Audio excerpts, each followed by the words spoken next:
Whoa, buddy. Put that thing back in its holster. We haven't gone anywhere. I don't understand. Check out the MichaelDukesShow.com for information on how to get access to the podcast. Welcome to the party, pal.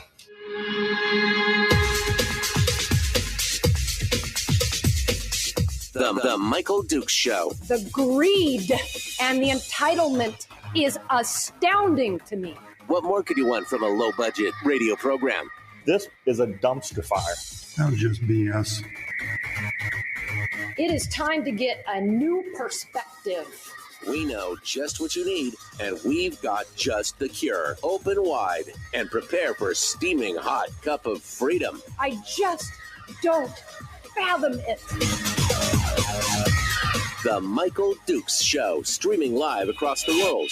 Yep, live around the world on the internet at michaeldukeshow.com and across the state of Alaska on this, your favorite radio station and or FM translator. Good morning and welcome to it. It is the Michael Dukes Show, the Monday edition of the Michael Dukes Show. It's Monday. In case you couldn't tell, we're ready to go.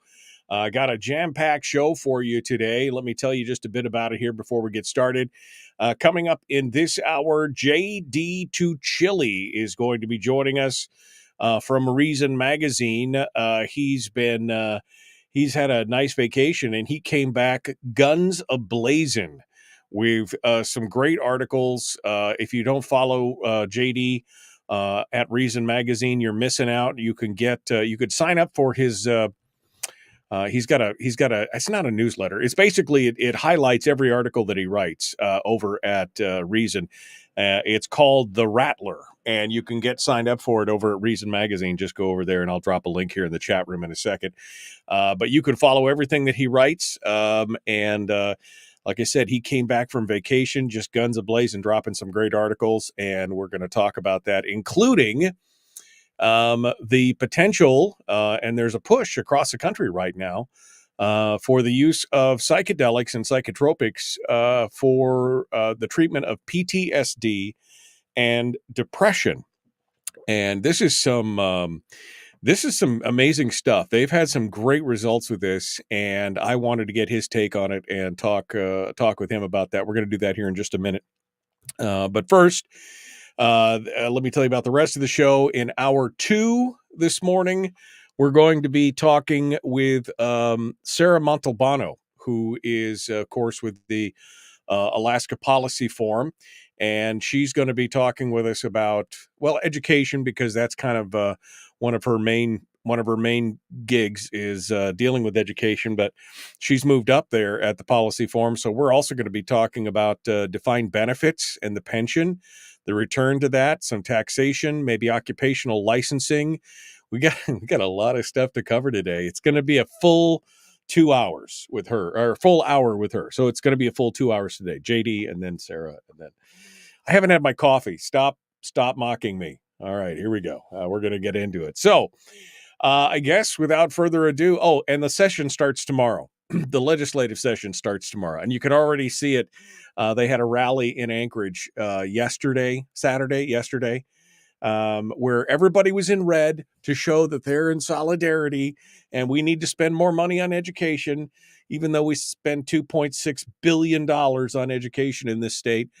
We need to spend more, so they all got together, and you can already see how it's going to be shaping up, what this session is going to look like, and it's not going to be pretty, man. It's not going to be pretty. All right, but we'll get to that here in a minute. So he's waiting in the wings, the man, the myth, the legend, JD Tuccille, over there from Reason Magazine. Let's pull him up this morning and get things going on and see what he has to say. Good morning, my friend. How are you? Doing well. Thanks for having me on. Well, thank you for coming on, sir. I know, you had, first and foremost, I got to ask, did you have a great holiday? I know you were on vacation there for 4 or 5 weeks, because I kept getting the repeats. Not that I didn't mind them, the repeats of your old stuff in the Rattler. It was, in fact, what was funny was it was a story that I had missed, apparently, you writing the first time, and I thought you were back, and so I'm talking about it, and then I realized the story is like 7 months old, and I'm like, oh, Okay, it's fine. We got it. But did you enjoy your vacay? Was it a great holiday season for you? It actually ended up being a medical leave after I had an emergency pacemaker implanted. So Oh, it's a jeez. Christmas I could have done without, but I got to see my son and rest a little, and those were It, good things. it was a Christmas miracle. Is that what you're saying? You made Yes, it through. yes, it was. Yeah.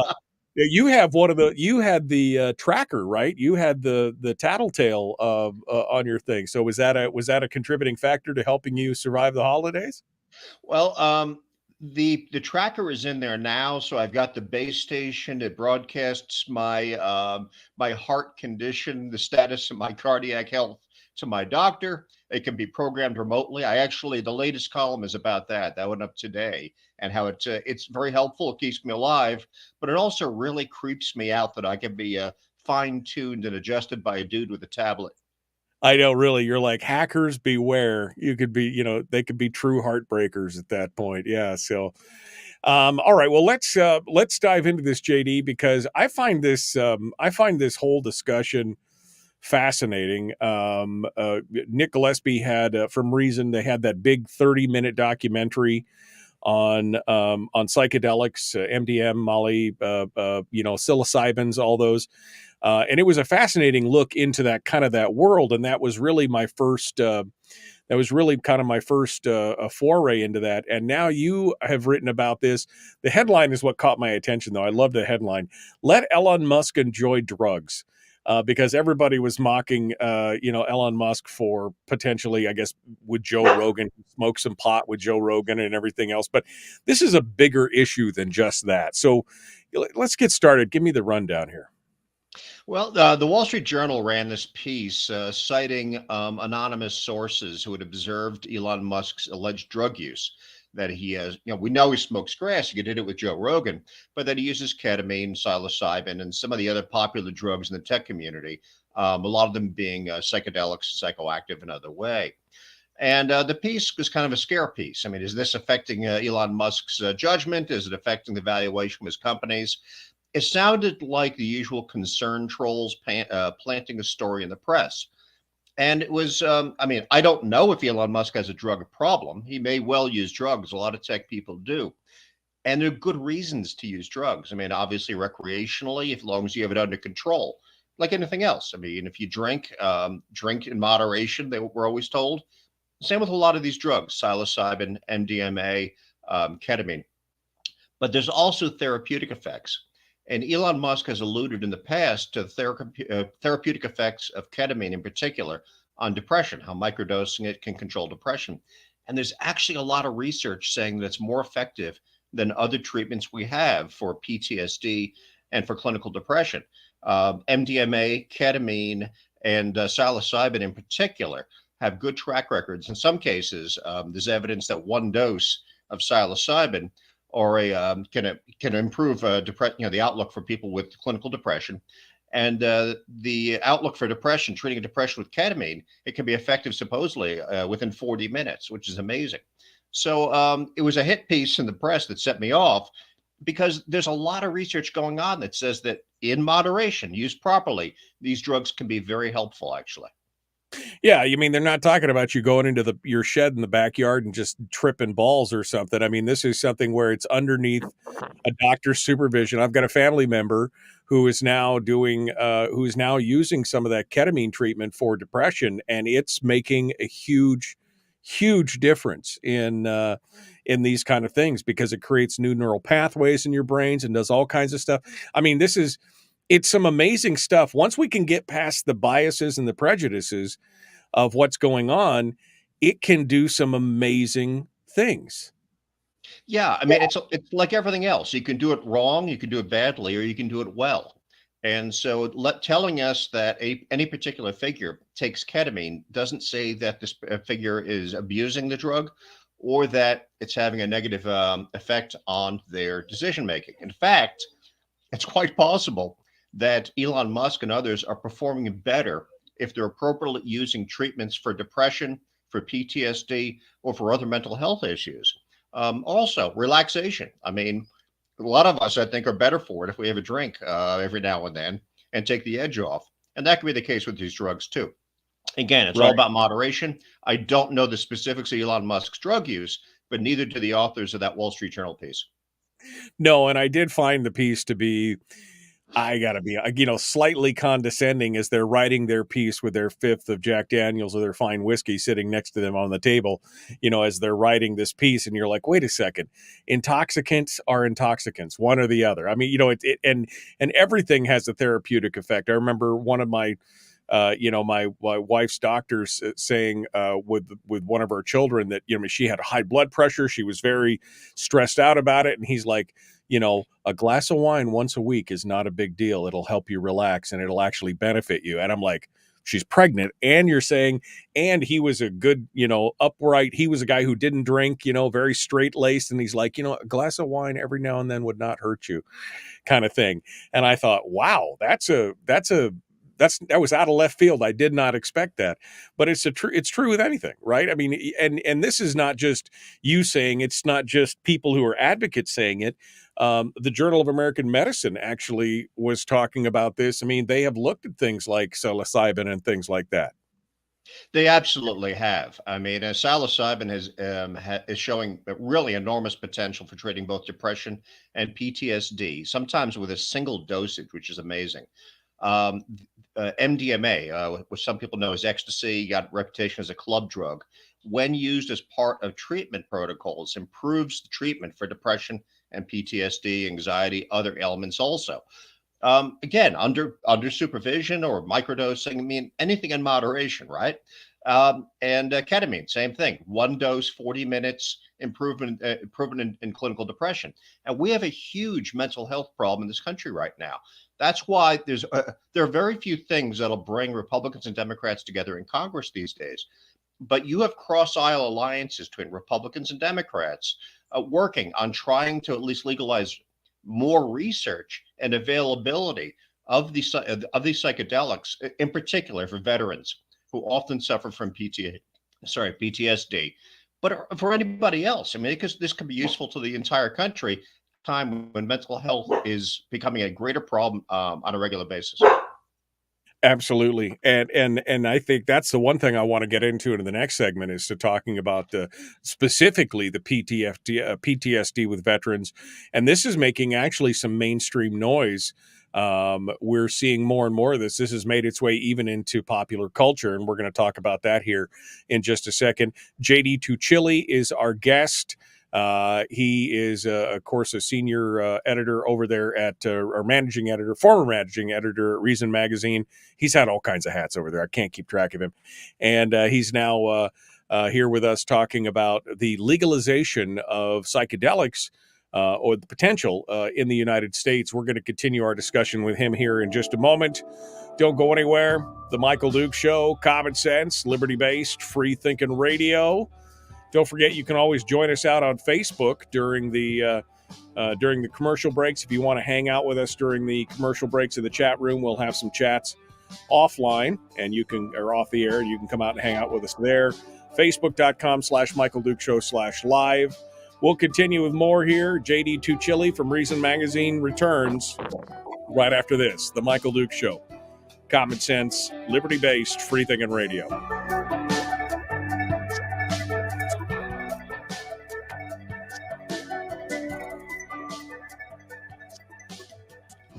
If you missed the show, you can listen to it on your time with Dukes On Demand. Oh, and it's free. Like America used to be. Streaming live every weekday morning on Facebook Live and MichaelDukesShow.com. Okay, JD Tuccille, our guest here in the chat room. You got your pup there. Mine's down at my feet under my desk. He just doesn't want to leave me alone. He just goes everywhere with me. So it's good. Well, my friend, I'm so glad that you caught it. And I mean, you were on vacation, right? I mean, or it became a medical leave? Was this kind of an emergency situation? It was an emergency situation. My wife had noticed because I do have a cardiac monitor. Those things they market on TV, they actually work, and Right. I couldn't get my heart rate above 30, so it was topping off at 30. And my wife said my memory was not good. I don't remember that myself, but she says I was definitely having some processing issues. So she called the cardiologist. He said, "Go to the ER right now." I ended up being transported from the ER by ambulance to a ICU 50 miles away. And the next morning, I had a pacemaker in my chest. My heart rate was actually so low that they didn't sedate me. The pacemaker was put in under local anesthesia, which I really do not recommend. Oh God, But no. we do what we have to do.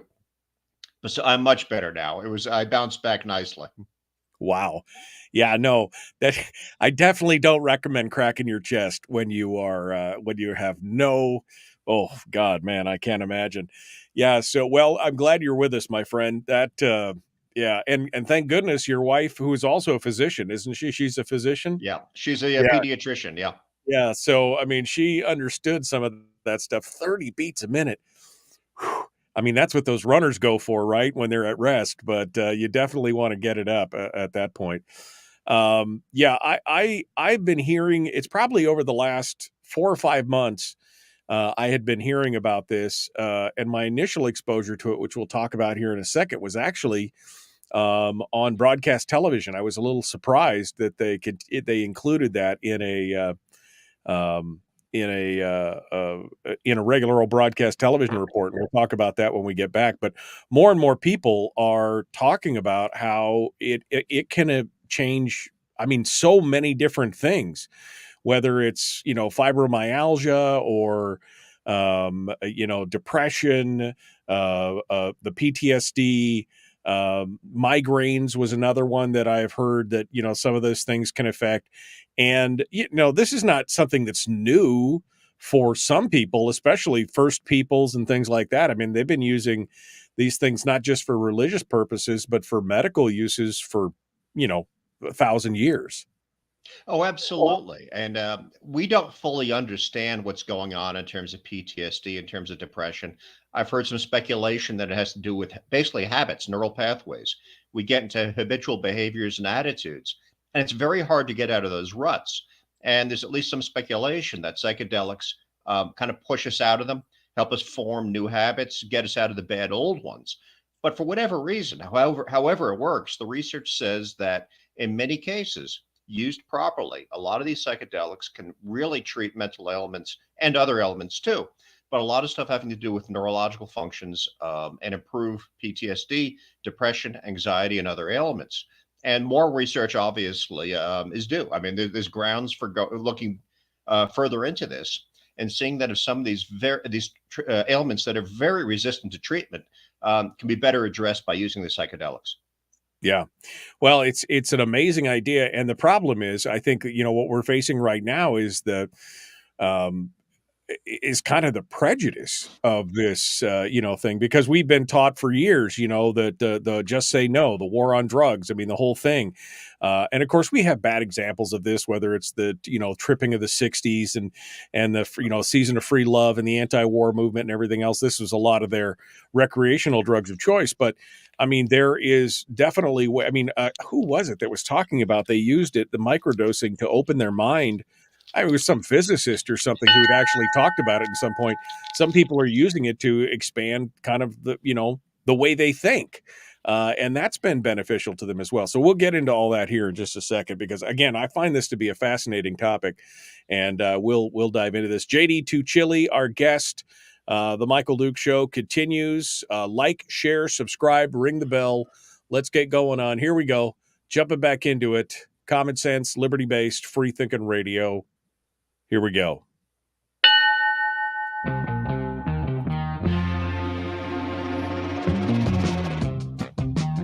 The Michael Duke Show. Seriously humorous with a pinch of intellect. Sorry. That is humorous. Here's Michael Dukes. That's just hurtful, man. That's hurtful. All right. We're continuing now. JD Tuccille is our guest, former managing editor for Reason Magazine. we're talking about one of his latest pieces, which has to do with the legalization of psychedelics. And I was just talking about this, JD, that the problem that I think we're going to have to overcome in the very beginning is kind of, our history with psychedelics, our history in this country. First thing you talk about magic mushrooms and LSD, and it's either, government programs that, MK Ultra or whatever, or some other kind of fringe theory, or just the hippie movement or whatever. That's like immediately, a trigger for most people. They don't even want to talk about it. But the thing is, we need to overcome those prejudices, because we're seeing that there is a tremendous amount of opportunity here to treat people with things like, depression, PTSD, chronic pain, chronic fatigue syndrome, neuropathy, all these different things that have happened. They're all seeing bright spots with the potential for this coming forward. Oh, absolutely. Yeah, getting past the hippie reputation, the summer of love. I mean, that's where people get resistant to using these drugs in any way. But anything at least has potential when used in moderation, and there's no particular reason not to give it a shot. And the fact is, researchers have looked into this, and they have found out that certain dosings, and I don't want to get into specific dosings because I don't know enough about that, and I don't want to give advice to people, but that specific doses and sometimes singular doses of these drugs can really help treat depression, anxiety, PTSD, and other disorders. And Elon Musk, and that's where we started with this, has referenced his problems with depression and other mental ailments in the past, and how he uses these drugs, or at least he has found promise in these drugs, ketamine also, for treating them. What's interesting, of course, is that this drive-by attack on him in the Wall Street Journal, when they're trying to bring his business judgment into question based on drug use. What they brought out in him is that he says that after he smoked grass publicly with Joe Rogan, because he has contracts with NASA through SpaceX, Right. And SpaceX, I mean, and NASA, because it's a government agency, requires that its contractors not use drugs. He says that for a year after that, he and other SpaceX employees had to undergo drug testing. So whatever he does by preference, he almost certainly was not doing during that year. And no one references that time as a golden age when his judgment was supposedly better, because they didn't know he was being drug tested during that time. Right. So No. if it has any effect on his judgment, it's not apparent from his behavior. Right. No, that's what killed me, is that, oh yeah, so now you're gonna, put everybody under a microscope because he did something that was freely and welcome and legal and available where he was at. But we're gonna put the whole company under a microscope. It's crazy. And we're talking about a whole variety of different substances here.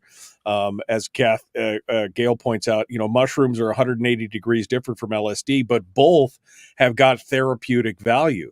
Molly, MDM, I mean, it's got a different take. Everything that's going on there has got a different effect. And as you mentioned earlier, we have a mental health crisis here in America, not just with, and aside from that, I mean, aside from the fact that we've got a mental health crisis in America, we also have this huge veteran population.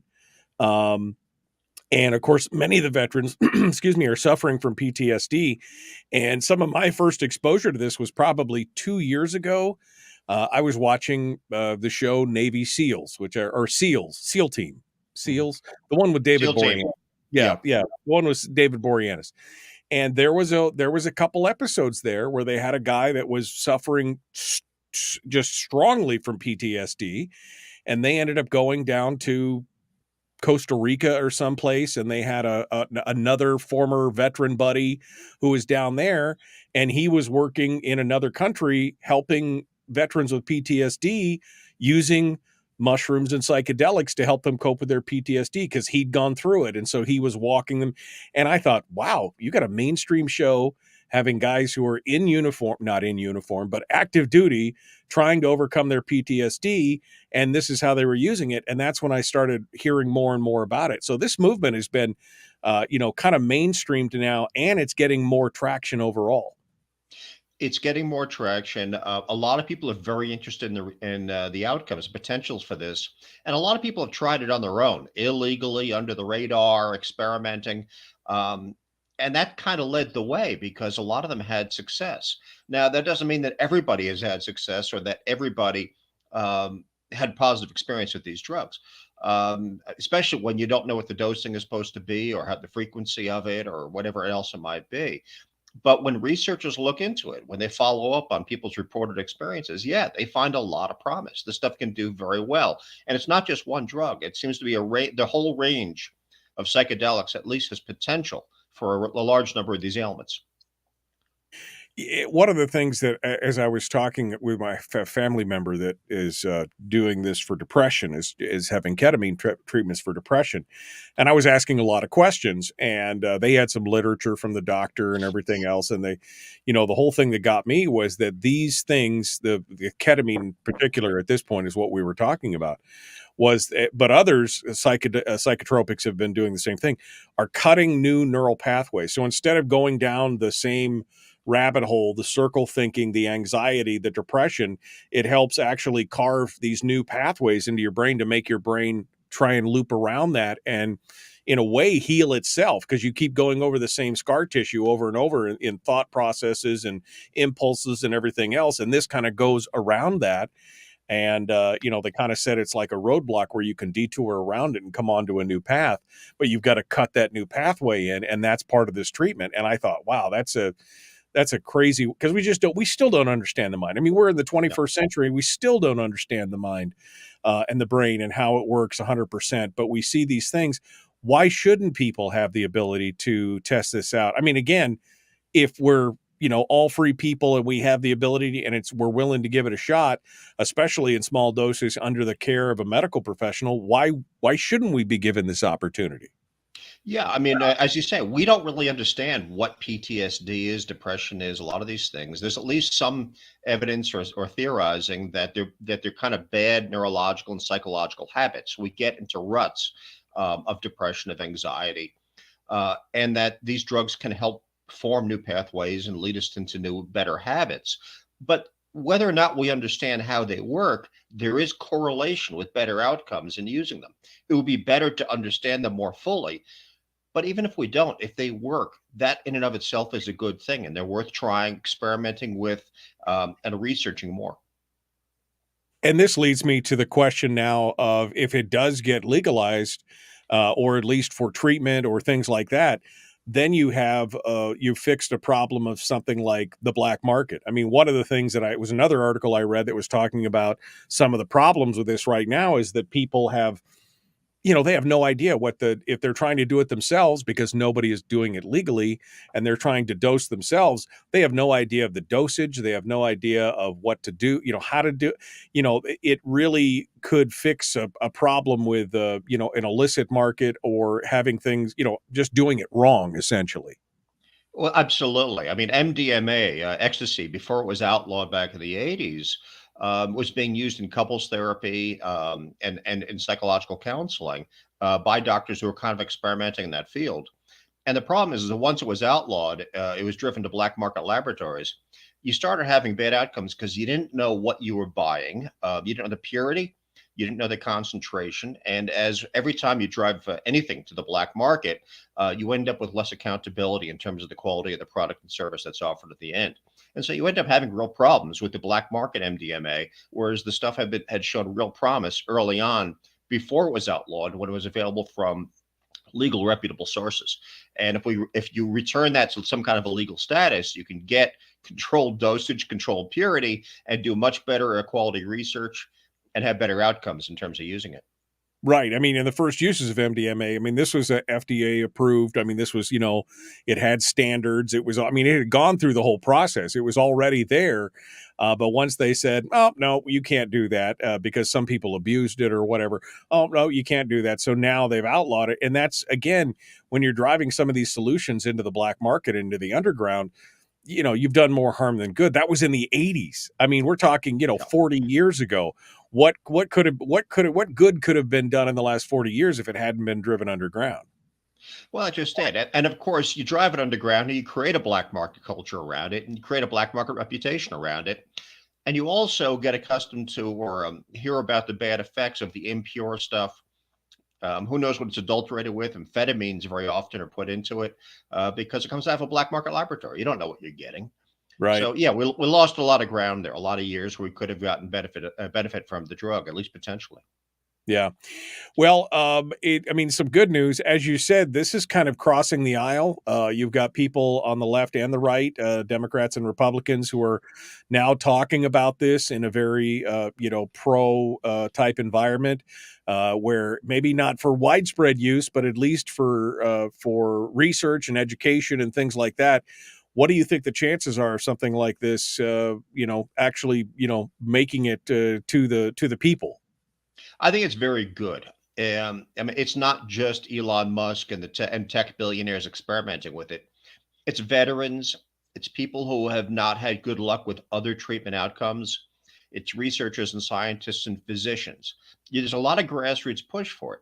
And when you see AOC and Dan Crenshaw working together on this, when you see Cory Booker and Rand Paul working together on this, there's a cross aisle alliances that puts partisanship aside so that you get a real move for legalizing, for experimenting, for researching. So I think that the chances of easing access to these drugs for therapeutic uses, at least, is very good.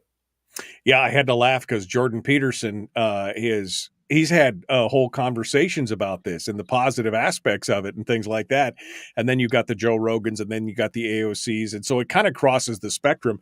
And let's face it, it's coming out now, and has over the last couple of years, that more and more people are doing this anyway, kind of thing. You know what I mean? That people are already partaking in this and doing it. And they're, again, that black market is ruling that, and you just don't know. And if the average person, the entry level for an average person has got to be, super high to try and figure out where do I obtain illegal psychedelics? You know what I mean? That's a huge problem. We need to be able to have, if somebody wants to be able to try that as a treatment, they need to be able to have access to it through a physician or whatever, or at least in the free market somewhere.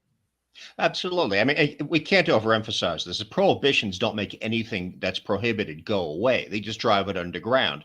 And then because it's underground, you reduce the reliability, you reduce the accountability. So you end up with a black market and whatever it is that people want that's been outlawed.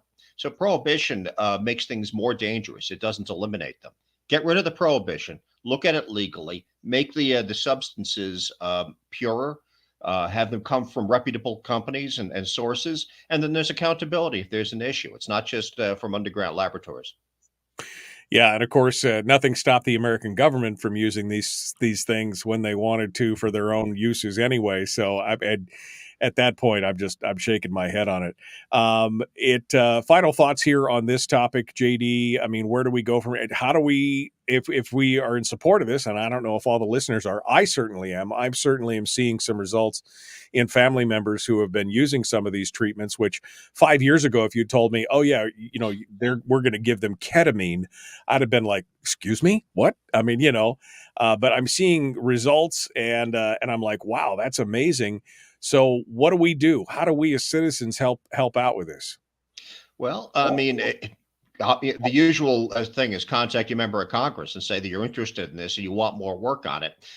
Very often that's a dead end, but since there's actually movement in Congress to improve the legal status of these drugs, that may do something, because they could join with other members of Congress, AOC, Dan Crenshaw, depending on which side of the aisle are on, Rand Paul, Cory Booker. They can join with them and actually push to legalize research into this and usage of it eventually. So that's one thing. And also, if you're suffering from mental ailments yourself, talk to your treatment professionals and see what's available.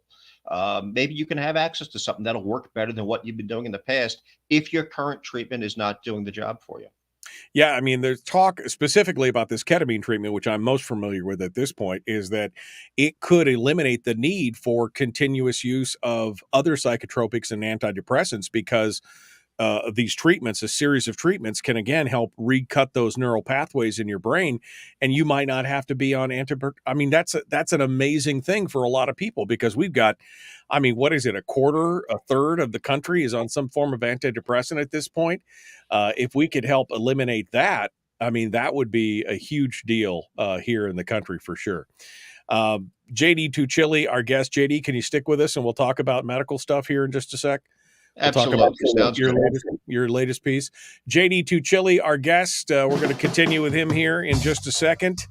The Michael Duke Show, common sense, liberty-based, free-thinking radio. We'll be back with more, one final segment, and then Sarah Montalbano will be joining us in hour 2. Don't go anywhere. Common sense, liberty-based, free-thinking radio, The Michael Duke Show.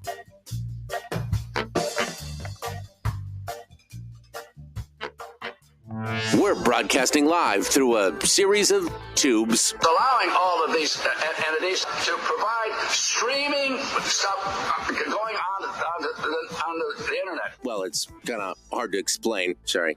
Streaming live every weekday morning on Facebook Live and MichaelDukesShow.com. Okay, JD Tuccille, our guest here, Reason Magazine. Yeah, I'm just surprised more and more, JD. Well, I guess I'm not surprised. The government's all okay to use it for themselves. And this goes back to, I was watching a documentary this weekend about the Tuskegee Airmen and the dosage and the Operation Sea Spray, where they basically sprayed bacteria all over the city of San Francisco, and the use of LSD, microdosing of LSD without the people's knowledge. And I mean, all this stuff. The government's all okay with doing things as long as they're doing it. Anybody else wants to do it for whatever reason, whether it's medical or recreational or therapeutic or whatever, they've got, oh no, you can't do it, but we can do it to everybody without even telling them. It's astonishing where we're at these days. Yeah, I mean, I think we should emphasize the government has used the public as unwilling medical experimentation subjects on multiple occasions. So when government officials raise moral or ethical questions about drug use, they're entirely full of it. I mean, they do the most immoral, unethical things all the time. So letting us make our own decisions about our own lives is in and of itself moral and ethical. But we're also already starting from a better position than any government official could ever be in when they try to criticize our ability to make our own judgments. Yeah, no, it's absolutely astonishing. What and I'll be honest with you, when I got into some of the details of some of the things that have been done to people that the government has been forced to admit. I mean, of course, everybody I think knows about the Tuskegee Airmen, infecting a whole with syphilis, okay? With syphilis, not just some random, but the fact that they sprinkled bacteria in San Francisco, and they did all these other things, and you just go, wait, this is supposed to be our home of the free, land of the brave. We're supposed to be taking care of things. They're supposed to be there to protect us, and it turns out that they are not protecting us as much as they say they've been doing. The fact that Richard Nixon signed a treaty in 1971 outlawing all chemical weapons, and then they find out that in 1975 the CIA has been retaining biological and chemical weapons in their own storage facilities and nobody does anything about it. I mean, this is where we live, and they want to tell us that we can't have a drink or pop a pill or have a piece of mushroom or do whatever it is that we want to do, and all of a sudden, I mean, to me, it's the ultimate of hypocrisy. It is hypocritical. I mean, every now and then, I remember a couple of years ago, they found a random jar of smallpox virus sitting on a shelf in an old government lab in Atlanta. I mean, we know the government does this stuff, and they really have no business telling us what risks and what choices we should make for our own lives. So I would put government desires aside entirely. And the only reason the government matters in a situation like this is because if they legalize it, we'll have access to better quality sourcing on things like psilocybin and MDMA and ketamine. We won't have to worry about black market sourcing, impurities, unknown concentrations. So that's the only reason the government desires matter in this case at all, is because clearing away the prohibition would make for an easier, safer market. Yeah, but we certainly have the right. Yeah. I would agree, because the question then becomes, when you start reading about the people who are, I mean, luminaries, like well-respected people who've said, oh, yes, I occasionally microdose on this, or I do, mushroom or LSD or something like that. And you're like, wow, because, it opened my mind and did all this. And you're like, okay, well, great. But how does the average person do that? How does the average person who doesn't have some kind of connection or something, how do they even get started? If you've got depression and you're dealing with PT, how do you can't even approach your doctor and say, I'd like to take some mushrooms to see if it helps me. They'd want to lock you up at that point. When it criminalizes a whole class of people and behaviors, government is obviously run out of control at that point. Oh, absolutely. I mean, some states have made access a little bit easier, but you still have to deal with federal licensing, the DEA. Medical professionals are worried about having the ability to write prescriptions, which can be stripped away if they break federal law, no matter what the state law says. So the restrictions at the federal level are a huge problem, even when states ease access. Yeah, no, it's ultimately frustrating. What else are you working on, JD? I know you just got this article we're going to talk about here with the health stuff, but anything else you're working on? Right now, I mean, I've got pitches in for the next article or two, but I haven't heard back on the pitches, so I can't tell you what I'll be writing about. The piece out today, though, is also touching on medical issues, including my new cyborg self. Yeah, exactly. You are the new cyborg. I'll be honest with you. I had wished I read your article on Ukraine and the guns and everything else, which I thought was a fascinating article. We'll probably discuss it on Firearms Friday again, this Firearms Friday, because it is such a good piece. We'll talk about that as well. But you've been doing some yeoman's work out there, my friend. So just keep it up. All right, we're going to dive into this here. JD Tuccille, our guest. The Michael Duke Show, common sense, liberty-based, free-thinking radio. Like, share, subscribe, ring the bell, do all that stuff. Wherever you're watching, wherever you're doing it, we'd like to see it. Only 10 people have liked this show. There's 40 in there.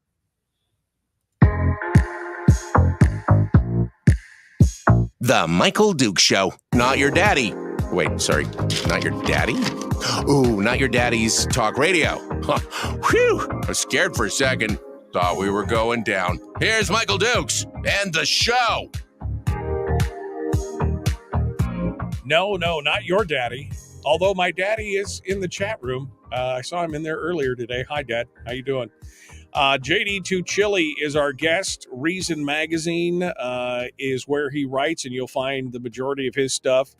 And he's been doing some excellent work. He's got a new article out this morning, which I'll be honest with you, I have not even read yet. I saw the headline, but I haven't read it yet. But JD and I actually talked a little bit about this a while ago when he started talking about his the monitor that he was using on his heart, and we talked a little bit about the Internet of Things and everything else. But you had an exciting time over the holidays, an emergency pacemaker been put in. But so walk us through this article and tell us a little bit, tell us a little bit about what's going on here. Absolutely. I mean, 5 weeks ago yesterday, I had a pacemaker installed on my chest, totally unplanned. But I'm alive, so it's a good thing. But when I started talking to the doc after the installation, and again, there hadn't been time to discuss the details beforehand because it was an emergency, I discovered it's a high-tech new pacemaker. It's remotely accessible. I have a base station next to my bed, and the base station downloads medical data from the pacemaker on a regular basis and sends it off through the cell network to my cardiology team. The pacemaker can also be fine-tuned by a company representative with a tablet. And it's happened twice now where they sat there and I could actually feel the effect as they adjust the rate and the responsiveness of the pacemaker to exertion. I tend to work out a lot, so I needed something that was more responsive to higher levels of exertion. And there's a cool factor to it, but it's also really creepy. The fact of the matter is I now have a radio transmitter in my chest that is constantly snitching on my medical condition to a team of physicians. And yes, I can be remotely hacked, and it's happened. These pacemakers now, it's been an issue for about 15 years, 20 years, that as we add these technology to them, as they're remotely accessible by radio frequency, by Bluetooth, the new generation now are Bluetooth connected, as you can program them from outside and extract data from them, that can be used maliciously. People have hacked into these pacemakers. And they've also they've hacked them to extract information, but they've also hacked them to affect their performance. So actually, an episode of Homeland 10 years ago, The fictional vice president in that show was assassinated when terrorists got into his pacemaker, accelerated it, and killed him with a heart attack. And that's actually possible. It can be done, which is, again, a tad disturbing when you have one installed in your chest and controlling your heart space.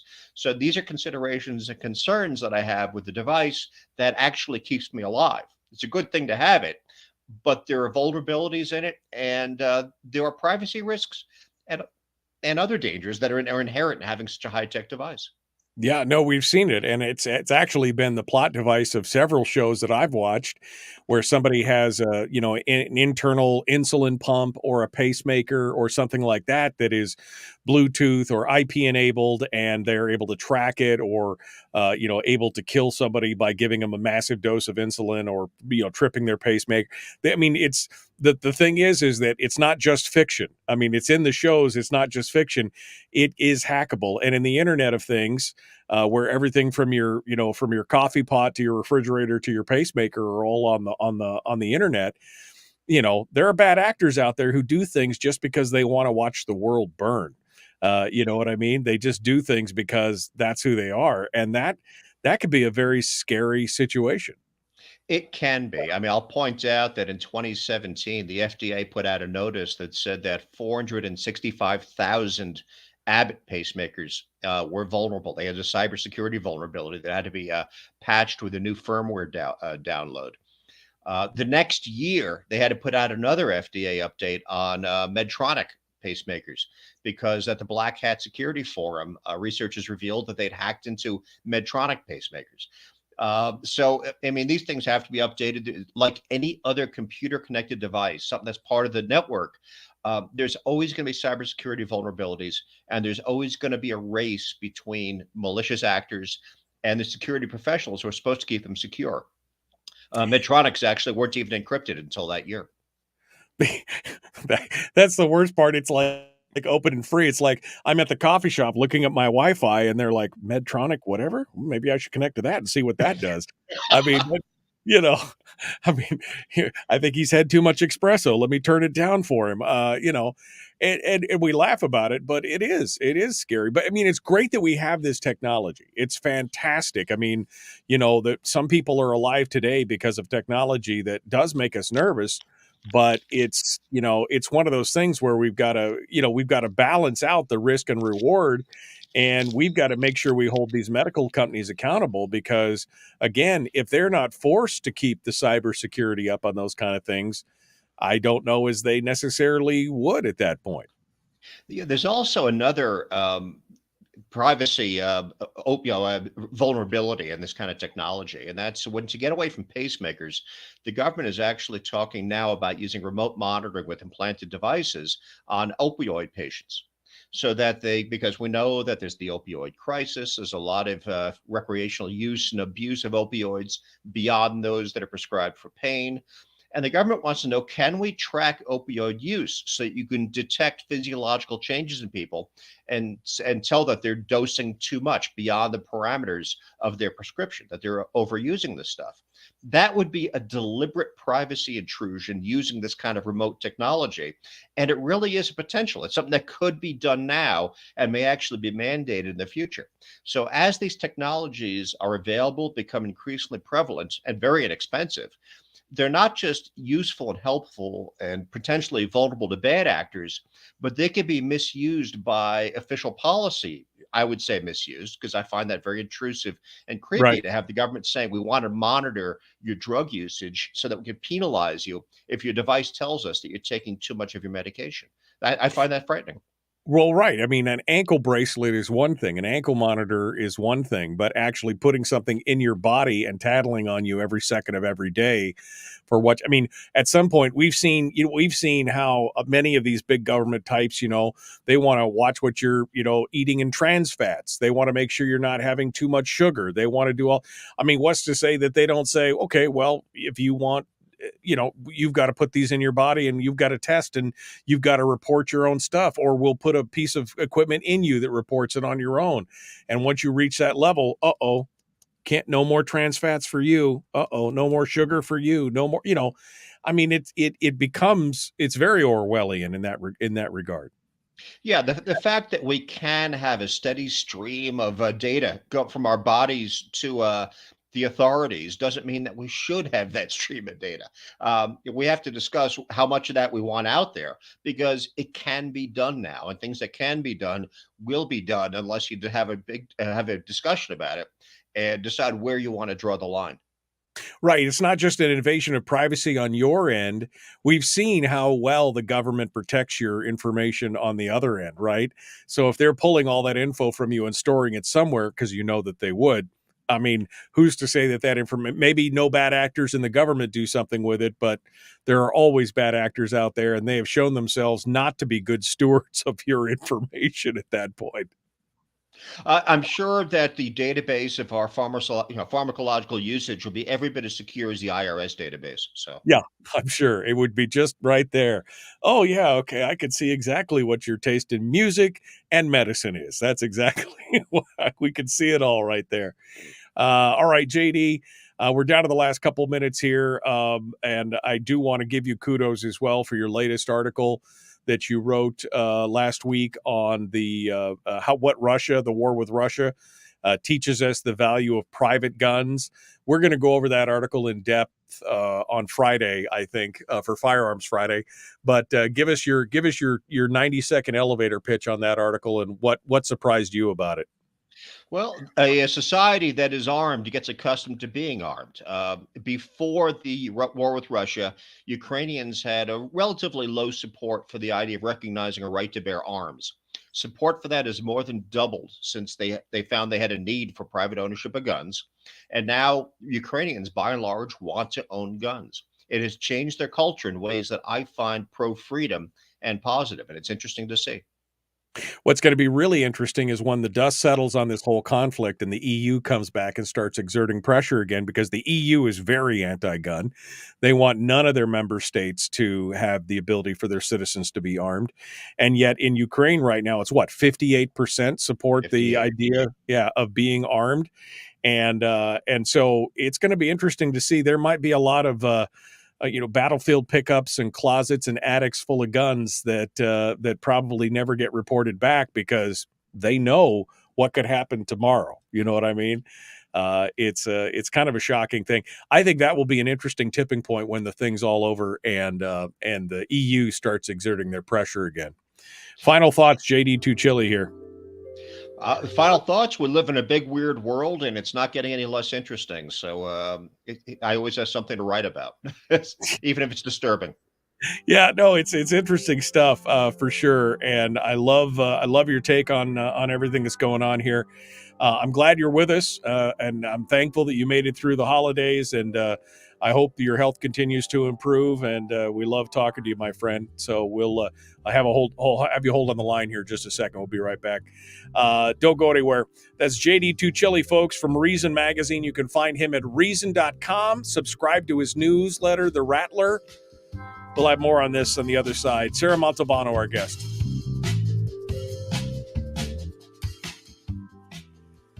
Oh, man. Yeah, I can't imagine. Who I want to find the guy who said, "May you live in interesting times," and punch him right in the mouth. You know what I mean? Because, geez, it couldn't get much more interesting right now, could it? It couldn't. I mean, I'm getting calls from my son. He's a quarter Jewish. My wife is Jewish.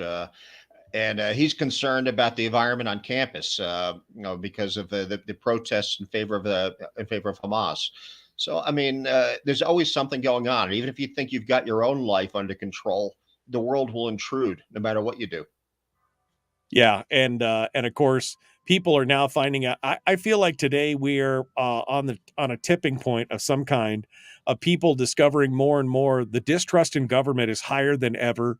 We're seeing more and more, again, watching this documentary this last weekend of all the points where the U.S. government has used American citizens as guinea pigs and how they've lied to us about so many things it was. I knew a lot of it, but still to see it all laid out point by point is eye-opening to realize, government can be a good thing, but also when it grows so large that it invades every aspect of your life, then it's not about us anymore. It's about the retention of power and making sure that they know better than us how to live our lives. And that's the scary part for me. And that's why government officials are so dedicated to controlling information, because the world we have now is one where we can share information on what the government is doing. And it's not always reflecting well on what government officials want to inflict on us. Yeah, no, absolutely. I mean, they want to information. I read a story one time where they were talking about that a war got started over the fact that one group of people wanted to release information to the public and the other ones wanted to control it. And I thought, well, that was a little far-fetched. But the older that I get, the more I realize that's a real thing. They don't want a lot of this information out there. They don't want people to decide for themselves. They want to control the narrative. And it's a spooky time to live in some ways. I mean, I'm grateful that we're here. Don't get me wrong. But in some ways, you're like, wow, it's an amazing time to be alive for sure. So, JD, my friend, be well. All right. Take care of yourself and tell your wife thank you for paying such close attention to you. I appreciate her and letting you know. And we'll talk to you again soon. Okay. Sounds good. Look forward to it. All right. Thanks so much. JD Tuccille, contributing editor for Reason Magazine, our guest today. I see the bright and shining face of Sarah Montalbano over in the green room. She's got a little virtual donut there on the edge of her lip there. You might want to wipe that up. She's eating my virtual donuts and drinking my coffee right now. And we'll see what she has to say. Hello, my friend. You're muted. You've muted yourself. Hello. Oh, there you are. How are you? I'm doing well. How about yourself? You know what? It's Monday. It's a Monday. I'm here. I looked at the ceiling and said thank you when I got out of bed this morning. So I'm feeling like it's a thumbs up. It's a positive day. So it's all good. You ready? You ready to dive into all this and get things going? As ready as I'll ever be. Yeah. Okay. Good. All right. Well, I'll put you back in the green room and we'll be back to you here in just a hot second. Sarah Montalbano, our guest, we're getting things ready. Let me go back real quick in the chat room to see if there's anything. I see that there was a lot of new people and new names that were talking about the benefits of psychedelics. And I don't know if these are people who are just advertising their own things or what, but psychedelics gave me the ability to see things in a different perspective. Have you tried microdosing? Anyway, there's some interesting stuff in the chat room on this. I, for one, am in favor of giving people the ability to take these forms of treatment if they'd like. If they want to do, psilocybin, if they want to do microdosing with LSD, if they want to do, MDMA, if those are things that they would like to try to overcome, things like depression and PTSD, I'm all for people to, I'm all for them to be able to try that. I have my threshold for government oversight and control of a lot of these things and telling us that they know better than us how to live our lives is at an all-time low. Let's just put it that way. I'm not impressed, and I think we should be able to legalize these things so that we can get folks having access to it to a purer form, so the black market doesn't rule in those situations. It's it's interesting stuff.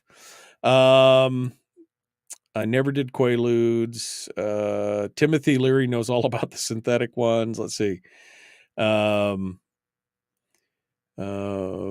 If they create new pathways, this is Terry talking about, I was talking about ketamine and other things creating new neural pathways in the brain. Would it help with Alzheimer's? I know that there was some discussions as to whether or not that would help with Alzheimer's research. And there's a question on it. Could it? Potentially. It's interesting here. And Michael Gerhardt said, and I am not aware of this, but he says the latest studies show that psilocybin mushrooms have shown great results for dealing with dementia and Alzheimer's. Yeah. I mean, I think that we need to, throw off the shackles of the federal government and of some people, again, who are, I don't know, judgmental, puritanical, whatever. If there's a way to make it work to help people live their lives better, then why shouldn't we You know, why shouldn't we be able to look at that? Why shouldn't we be able to try for ourselves? I mean, why shouldn't we be able to be adults on it? All right. We're coming up on it. Time to go. Sarah Montalbano is our guest. We're going to get into this here. The Michael Duke Show. Common sense, liberty-based, free-thinking radio. Hour 2 is right now. Here we go.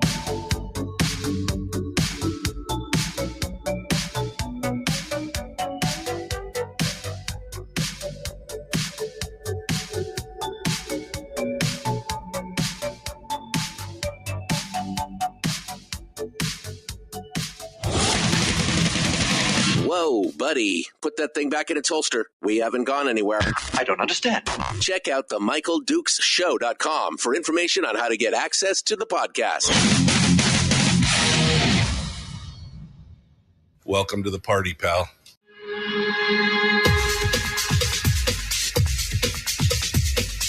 The Michael Dukes Show. The greed and the entitlement is astounding to me. What more could you want from a low-budget radio program? This is a dumpster fire. That was just BS. It is time to get a new perspective. We know just what you need, and we've got just the cure. Open wide and prepare for a steaming hot cup of freedom. I just don't fathom it.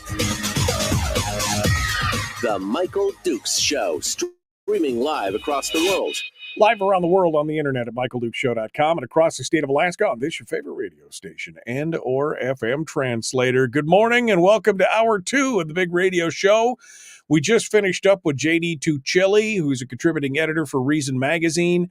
Had a great conversation with him about the potential in the U.S. for legalizing psychedelics for the treatment of PTSD, ADHD, depression, a bunch of other things. It was a fascinating discussion, and if you missed it, you can go back and listen to it on the podcast, which is available wherever you find podcasts, including Spotify, or you can watch it on the replay on Facebook or YouTube as well, if you'd like. Hour 2 of the program this morning, we're bringing it back into the state stuff, and we're going to dive down into some discussions with one of our favorite guests, Sarah Montalbano, who is with the Alaska Policy Forum. She used to be the educational analyst for the Policy Forum, but she's gotten a promotion. And unfortunately, I've forgotten what her new promotion is. But she's about to tell us what it is. Sarah Montalbano, our guest this morning to discuss education, the legislature, new stuff, and more. Good morning there, young lady. How are you doing? Good morning. I'm doing well. How about yourself? Good, good. And you are now the policy manager for the Alaska Policy Forum. What does that mean? Yeah, what does that mean? Double rainbow. It means I do everything all the time. No, so it means in function that I'm expanding my role to talk about, state fiscal issues, healthcare, our other policy priorities, as well as education. So, well, that's good because your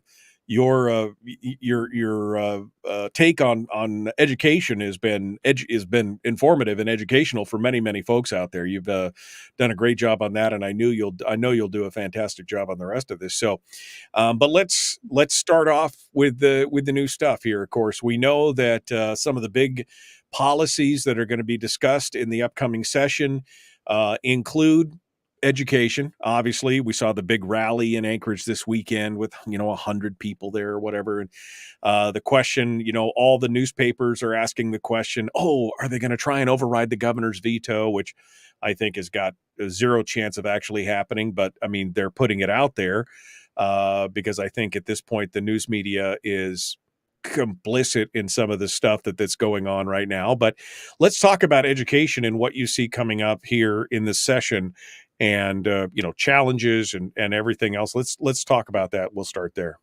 Absolutely. So first of all, I want to just say Alaska Policy Forum, we're a 501c3 nonprofit, nonpartisan organization. So don't take anything I'm saying here to be an endorsement or opposition to a specific piece of legislation. We're just talking about the policies.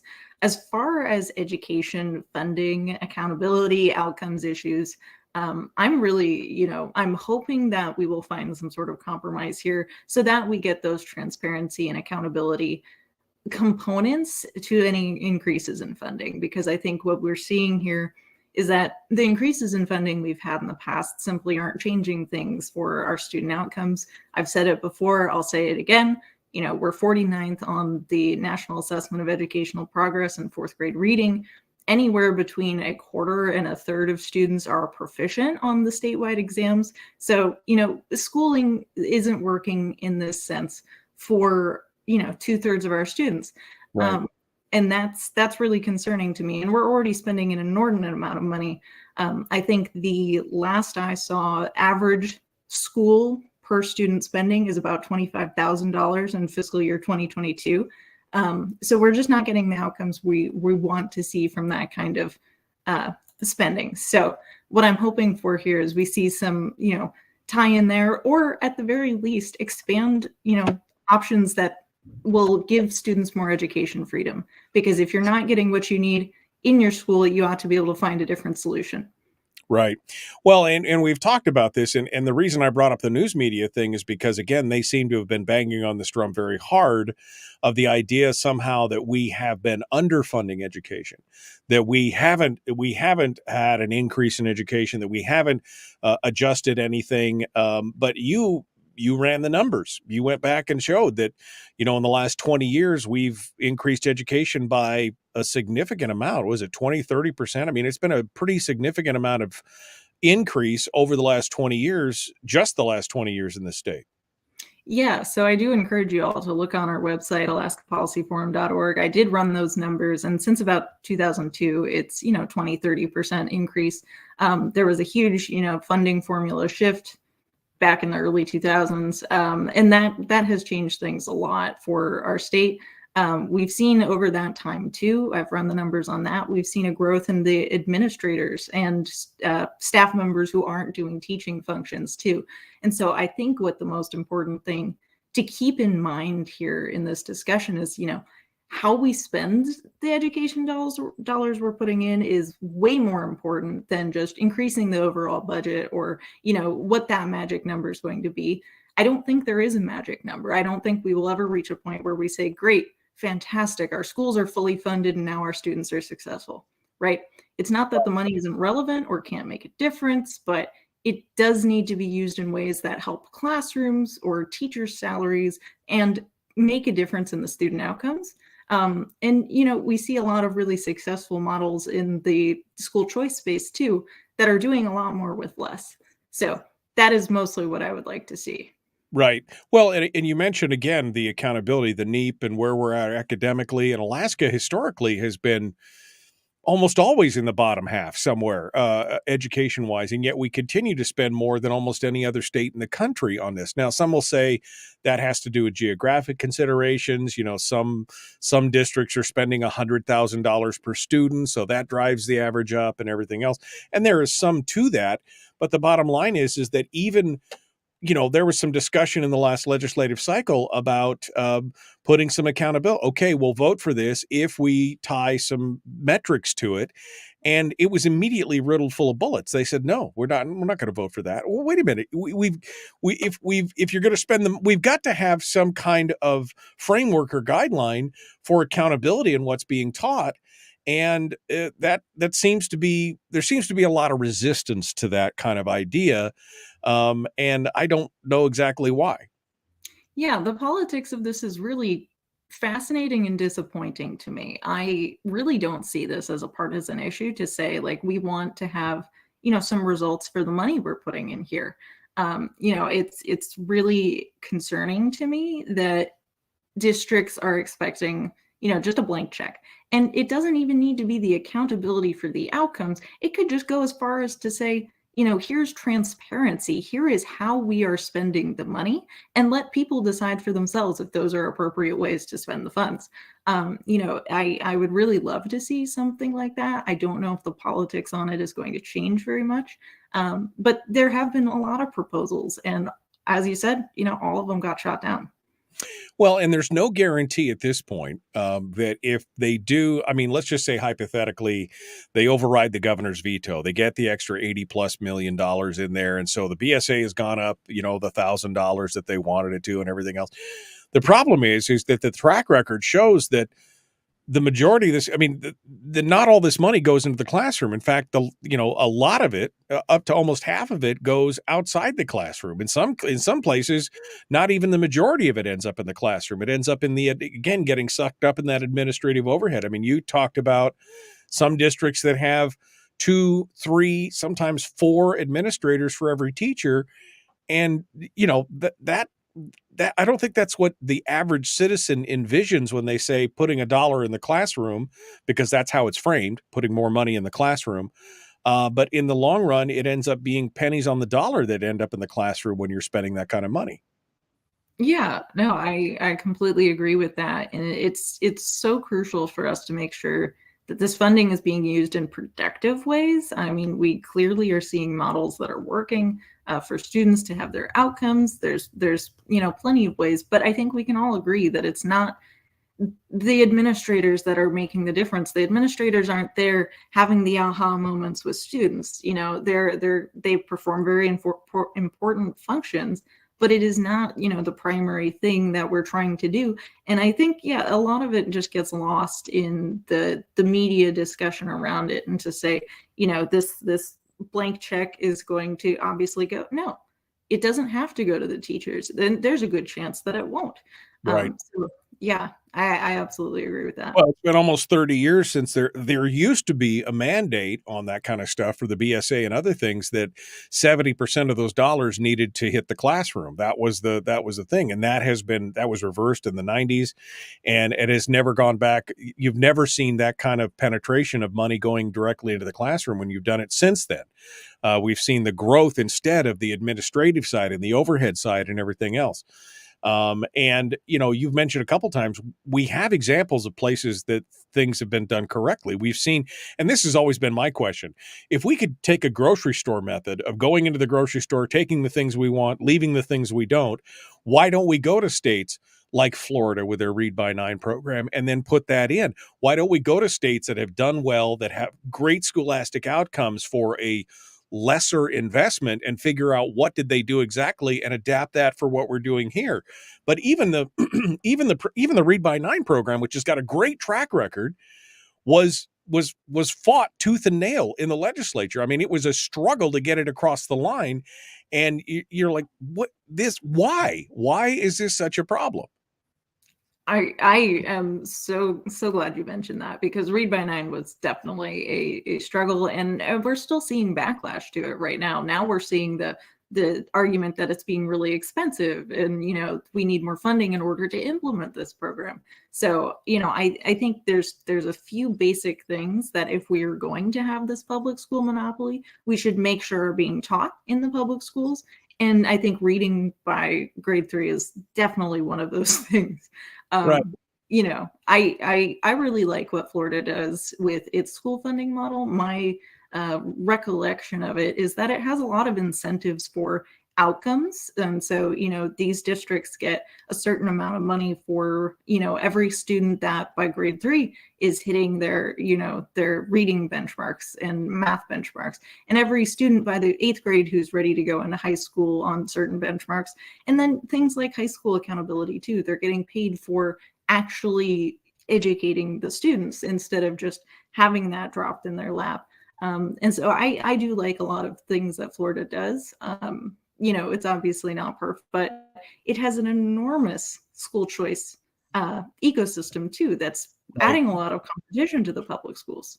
Well, that was my next question as far as school choice, charter schools, correspondence schools, many of these other things. In Alaska, we've done a lot of heavy lifting on like the correspondence type schools, and have done some great work during the pandemic. They were lifesavers for many parents, and many parents discovered the ease at which it worked and didn't go back to school. In fact, we're seeing an overall decline in enrollment across the state in brick and mortar schools because of it. I think in part because of it. But school choice in that regard, that's got to be a key component moving forward, doesn't it? I agree completely. And what I love, the correspondence school enrollment in, 2020, when all of this pandemic stuff started happening, it nearly doubled, and it's still about 50% higher than it was pre-pandemic. So, it's very clear to me that a lot of parents tried it and they liked it and they're sticking with it. And even those that didn't, even those that said, okay, now that these emergency is over, I'm going to put my kid back in the public school, they still got to benefit from this. They still had that option. And because the state of Alaska made it available, it was there to, save their child's education for dramatics there. But, it really does make a difference. And those are the people, I love talking to you, Michael, but those are the people we should talk to, is those parents who actually had it make a difference to their kids. Because I think those are the people who know best that school choice is a lifesaver. Well, here on the program, it was amazing to see there was probably maybe 3 or 4 who commented in the chat room over the course of the time between the pandemic when they shut schools down, and then that came on and said, my kid, we started doing homeschooling, we didn't believe you, Mike. We started doing homeschooling, and now my kid is done. They graduated, by December, they had finished the year. They loved it, or we loved it. My kid loves doing the pace, or, I had at least 3 or 4 people come to me directly and say, we loved this. It changed our lives. This is what we're doing. And I think it was, to them, it was so shocking that it was as easy as it was. And I think that's part of the whole narrative of you can only do it with brick and mortars, and you can only do it with qualified teachers, and yada, yada, yada. I think there has to be a paradigm shift there in regards to that. Quickly, your thoughts before we go to break here. I'm really excited about the proposals that are going to expand school choice access to all sorts of different options. Of course, if you love your public school, you can keep it. But that just isn't working for a lot of people. So that's what I'm hoping we see, is greater transparency and accountability, as well as greater access to these options. Sarah Montalbano is our guest, Alaska Policy Forum. We've been talking about education. Up next, we're going to discuss employment, defined benefits, some of the other big issues that are coming up in this next legislative cycle. We will continue right after this, The Michael Duke Show. Common sense, liberty-based, free-thinking radio. Sarah Montalbano, our guest.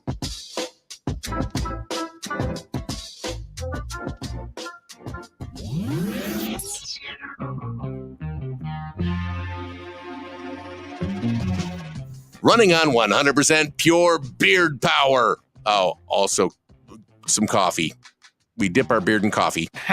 Nice beard. The Michael Duke Show.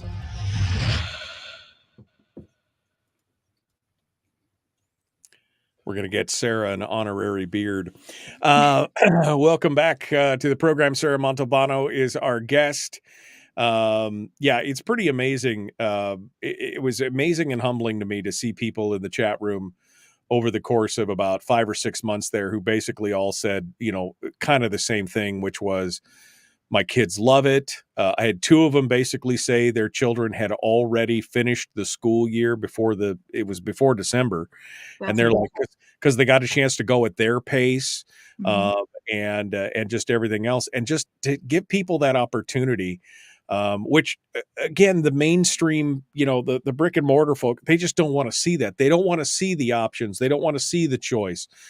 Donna said, school choice is the solution. Competition brings improved outcomes. It's basic economics. But see, the people who are in the brick and mortar side, they feel like it's a zero-sum game. If somebody wins, then somebody else has to lose, kind of thing. Instead of a rising tide floats all boats, it is, oh, well, if school choice is there, it means that somebody else.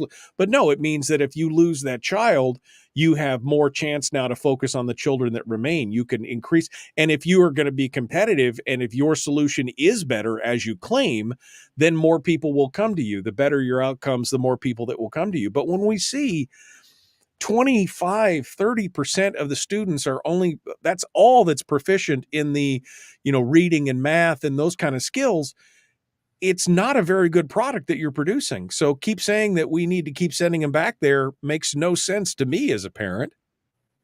Oh yeah, no, it's absolutely the case, and there's studies to that effect who have found really positive outcomes, not just on the kids who get to go to the charter school or the homeschool or private school, whatever option they're choosing. It's not just those students who are benefiting. What the outcomes in the schools that they would have gone to has increased too because of the competition. So I really do think it's one of those things that's going to improve things for everyone. Right. And even those parents who love their public school and want to keep going to that public school, that's Sure. going to improve their situation too. Yeah. Well, we keep talking about classroom size. Well, if some of the students decide to be homeschooled, or go to a charter school or whatever, if they're homeschooled, that's the ultimate, teacher-student ratio, right? I mean, 1-to-1 or 1-to-2 or something. But as those kids leave the brick and mortar schools, then their teacher-to-student ratio goes down as well. So that's actually better in some ways. Oh, but we'd lose money. But again, you can do more with less. I mean, it's super frustrating to watch this kind of whole thing keep coming down. And the fact that they continued to want to shut down, not just here in Alaska, but across the country, these schools remain closed for so long and damaged. They said it's a generational loss at this point, that so many kids lost time in their education. We've got to find a way to make this better. And again, I think just throwing more money at the problem. I mean, if $25,000 per student is not enough, how much is 30, 35, 50? 100? How much is enough to make it work? And that's, and how much is getting sucked up and absorbed by overhead and administration and everything. I mean, it's frustrating to say the least. All right. We're going to move over into a discussion about defined benefits. And because that's going to be the next thing, right? That's going to be the next big push. We've already seen it. It was introduced last session. And some of the numbers are mind-boggling. I mean, the fiscal note on one of them was $1.2 billion a year in additional costs. And I at that point, you got to be like, what? I mean, we're already, $500 million in arrears in deficit spending to begin with. And now we're talking about, I just don't even know what to say. So if you're ready, I'm ready. How was your holiday, by the way? Very good. Thank you. Yeah. Yeah. It was very nice. Did you get relaxation? Did you spend it all on the couch like I did? Most of it, yeah. That's what I did. I spent most of it on the couch. And then my daughter bought me a video game for Christmas that I've been wanting for a long time. And then I spent way too much time on the couch. So it's all good. All right. We'll hold the line. Sarah Montalbano is our guest. We're going to continue here. The Michael Duke Show, common sense, liberty-based, free-thinking radio. Like, share, subscribe, ring the bell, do all the things. 20 people liked, 40 people in the chat room, 20 people liked. What's up with you people? Here we go.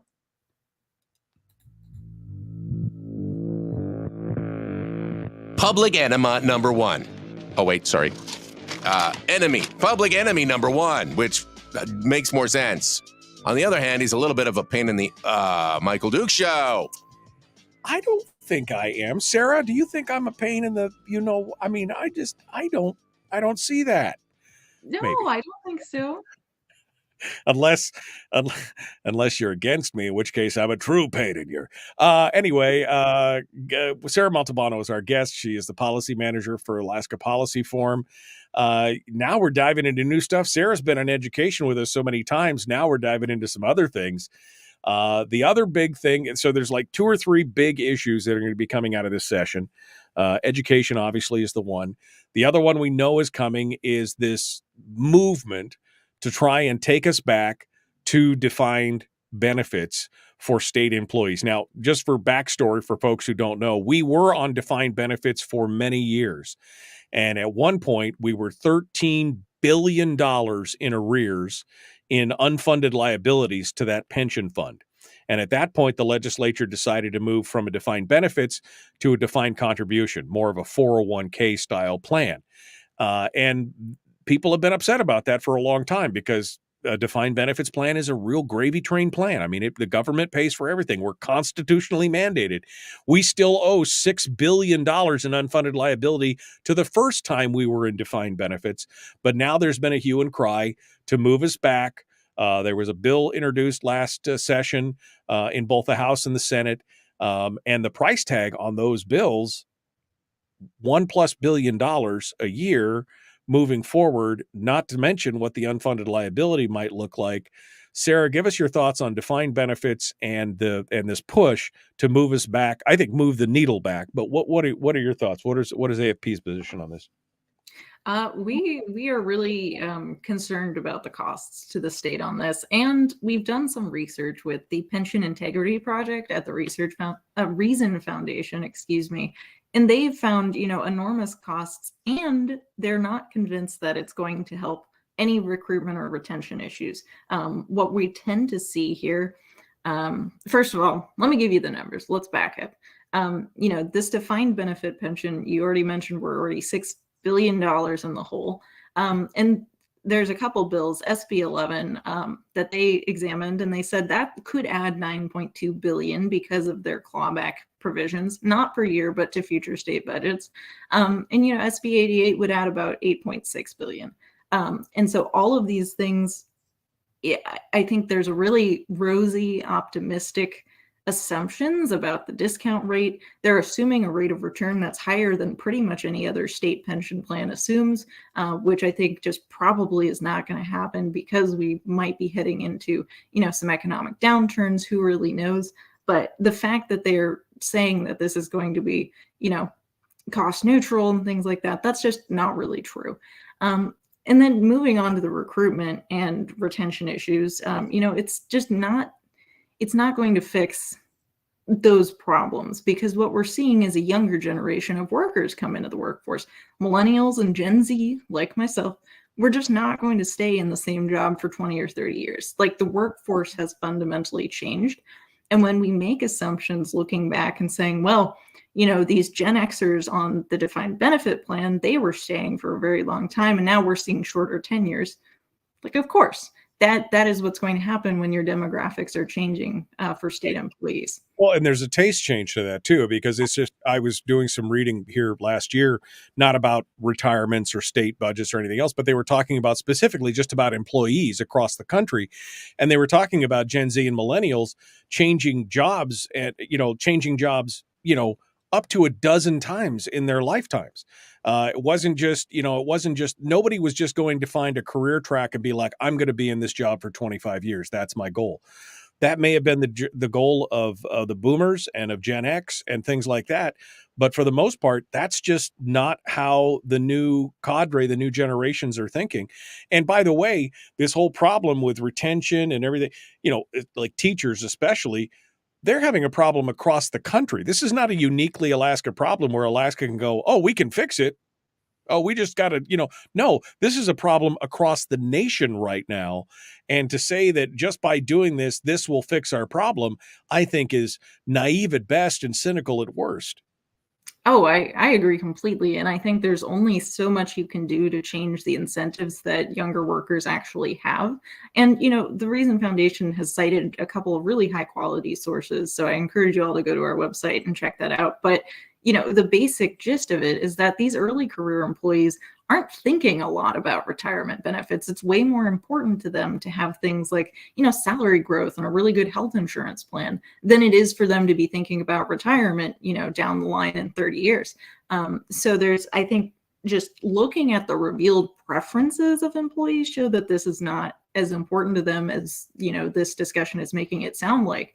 And there's also some evidence that defined benefit pensions accelerate turnover for those late career teachers. There's another good study, that these teachers start leaving once they have these really good retirement plans. And those that stay, you're purchasing another year or two of their time for a really high cost. So I really am not convinced that retention is going to be helped by returning to a defined benefit pension, no matter whose plan you want to get behind. I don't think it's going to be effectual, and it's going to expose the state to a lot of fiscal risk. Well, and I think if you look at the history of defined benefits across the country, that proves true. Delta Airlines, General Motors, there's a lot of private companies. They had to be bailed out by the federal government because their defined benefits plans were so bad. Most municipalities and states are not doing defined benefits anymore for the same reason, because those are costs. You're factoring and guaranteeing on costs today that you have no idea what they'll be in the future. And that's the problem, because you're defining you're going to receive X benefit today. You're going to receive that same benefit in 20 or 30 years, regardless of what the cost is. So there's no way to control those costs. And of course, as you mentioned earlier, the pie in the sky returns that they talk about, that's what got the first defined benefits program in trouble, is the underestimating or overestimating of the returns of the funds and things like that. I mean, that's what got us in the hole to begin with. So to go back to this seems like to just be borrowing trouble. Yeah, and other states look at us and they're thinking, what are you doing? Because what they're trying to do is move towards the DC plans. They're not trying to, have all these unfunded liabilities. And honestly, the principle of the issue is that the state needs to be able to pay its obligations, because these employees have worked hard for the state. They're ready to cash out at retirement. And if the state is not able to pay for those benefits, then that's a broken promise. And, I think DB could be really irresponsible about that. I mean, I agree. And I think it's the unknowns of defined benefits that worry me. Yes. Not just the initial price tags, which we are already seeing could be $1 billion a year over the next decade, but it is the unknowns of what happens 20 years out that really starts to worry me about this stuff. Now, there are other options in regards to this. I know the governor had put forward the plan to have some bonuses. Like you said, the generation Gen Z and millennials are more focused on salary increases or, better environments. It seems like those generations are now more focused on things like flexibility, remote work, the ability to structure, some time off and do those things, better leadership, better management inside the things. I think those are probably things that we should be focusing on rather than, again, trying to create this pie in the sky 30-year plan down the road. Oh, absolutely. And, I am just not convinced that, we're going to have what we want from it. And yeah, DB is just such a huge unknown, because you are promising that fixed amount to that employee whenever they retire. Once they're vested, that's what you are going to pay them, no matter how long, they've really been there or not. And, DB is also a huge issue for employee mobility. Employees that want to leave are often, really worried that they're not going to be able to take their pensions with them and the work they've put in so far. So I think this is just kind of a relic of an outmoded way of working. And, there's just other factors that make more of a difference to most people. Sarah Montalbano is our guest, policy manager at the Alaska Policy Forum. Let's talk for a minute here about taxation, because I know that's going to the governor had proposed putting a sales tax in. I know some of the more conservative members had said that they would entertain discussion on a sales tax. I know there's been Brad Keithley has talked about a flat tax. The Fiscal Policy Working Group said that some form of new revenue, taxation revenue, would have to be part of the problem, or part of the equation, because we haven't been able to live within our means. APF is not a fan, I'm assuming, of that. Yes, Alaska Policy Forum, we do not support the creation or raising of, other taxes on hardworking Alaskans, simply because the state government hasn't figured out how to live within their means. We certainly recognize that oil and gas revenues are a volatile source of income for the state, but that's just really all the more reason that the state needs to try to budget for the lean times and then, not spend prodigiously when the times are good. So I think that's, our basic position on the issue. There's a lot of taxation proposals coming up in this legislative session. And that's really kind of disappointing to us, because we think we can do a lot on the spending side of the equation first before, attempting to raise taxes on Alaskans. Well, and of course, the problem here is that I've been with you for many years on that no new taxes. Of course, then we've had the PFD tax, which is the taking of the PFD, which is essentially a tax, a pseudo tax. But the problem is we've been harping on this no new taxes, cut government for years.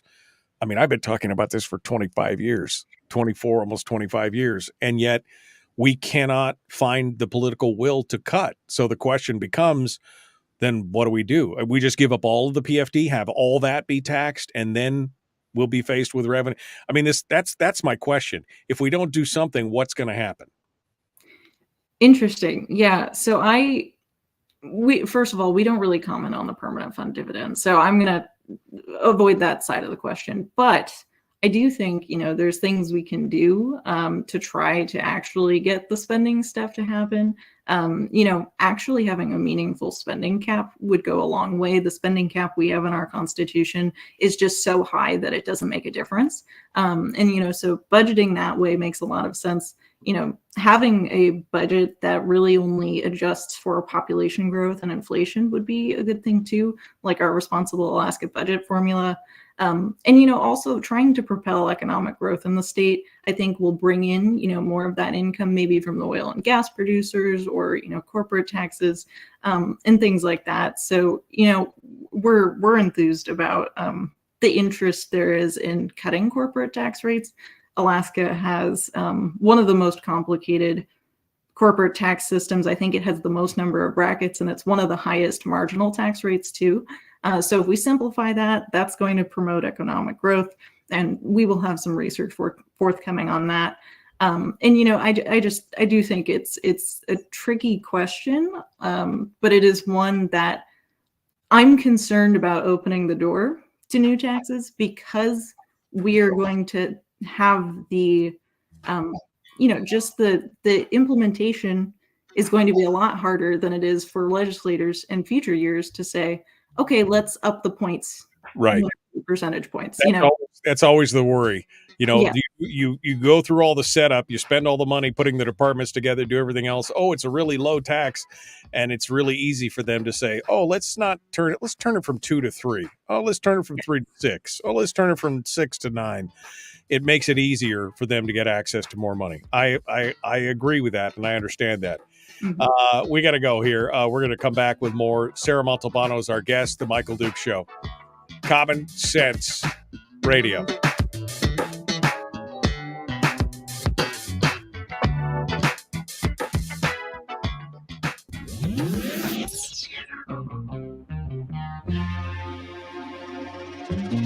Listened to by more staffers in Juneau than any other show, because their bosses told them to.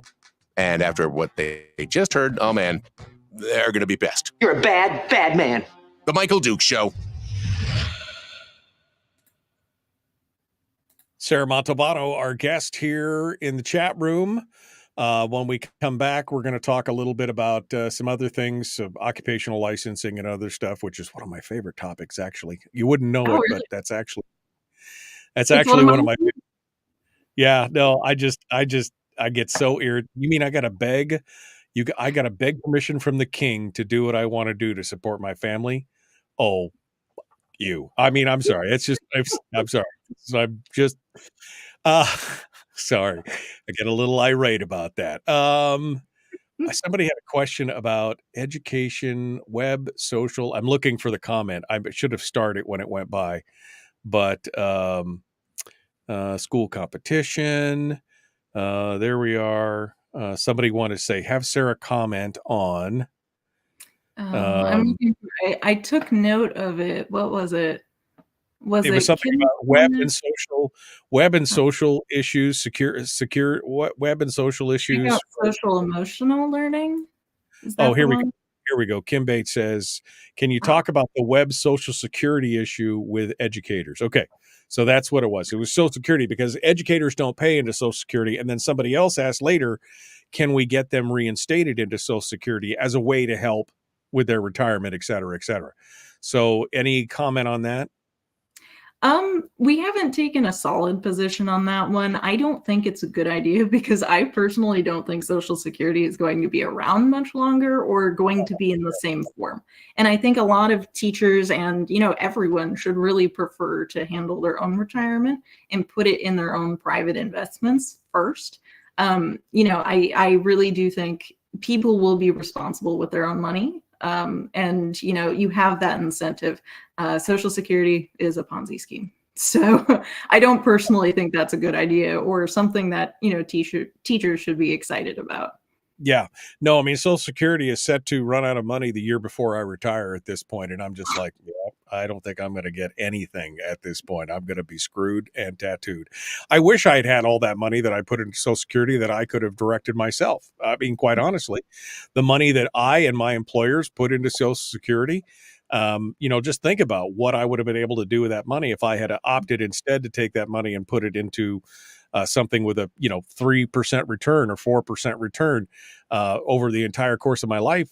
It could be $1 million, at that point. Your rate of return would have been so much better than what you will probably get paid out. And even, what you could get under the benefits today is way less than what you would have gotten if you were able to control it yourself.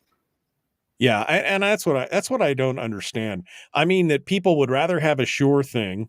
I mean, kind of the boiling down the defined benefits thing. People would rather have a sure thing than to take their retirement or their future into their own hands. They'd rather have a guarantee than, if somebody had a defined contribution plan, a 401k plan, and they started, contributing when they were in their, early 20s or whatever, by the time they hit retirement age, if it's not a significant, if it's a legitimate portion of your income, 5% or 10% of your income every year, and you're making, $50, 60, 80, $100,000 a year, you'll have a significant nest egg by the time it's all said and done. But I think people keep going back to, we want everything to be guaranteed. And the problem in life is that there are no guarantees at this point, but they want everybody to do it, and they want everybody else to pay for it. That's the big problem. Yeah, absolutely. And I think we have a cultural problem around that because it's the same thing that we think about with education. We think, school choice isn't going to work because our parents going to make the right decisions for their kids. I don't know. Maybe they're not going to be responsible with it. And I treat that argument kind of the same way too. Is just like, people want to be comfortable, sure. But if you take them out of having that comfort as an option, they will absolutely do the right thing and align their incentives with what they want. Right, exactly. All right, well, we're going to talk about occupational licensing and then kind of whatever else we want to talk about, any other things, rail belt issues. I don't know what else APF has been focusing on, but I know we've been talking about energy and rail belt. That's another big thing that's going to come up. But occupational licensing, oh, yes, please. Can we talk about that? We're going to jump into that. The Michael Duke Show, common sense, liberty-based, free-thinking radio. Oh, I'm sorry. I lied. I forgot to change the timer. We still got a minute. I was about to jump into 60 seconds of music there. So anyway, Sarah, final thoughts before we go back for the final. It's Monday, okay? I haven't had my coffee yet. Anyway, what final thoughts here before we jump back into it? Yeah, defined benefit pensions really concern me, and everyone I've talked to in other states they're just really disappointed that Alaska is considering going back. Yeah, they're shaking their heads like, what were you guys thinking? That's like going backwards. It really is. It's going backwards. I don't know how we could even be considering it, especially even with the rosy numbers. Rob Myers said something earlier. We don't have enough time for me to find it, but he basically said there's a report coming out in the next couple of days, and from what he's heard, it's not good as to what it means. So I want to hear more about that. All right, here we go. The Michael Duke Show, common sense, liberty-based, free-thinking radio. Sarah Montalbano is our guest.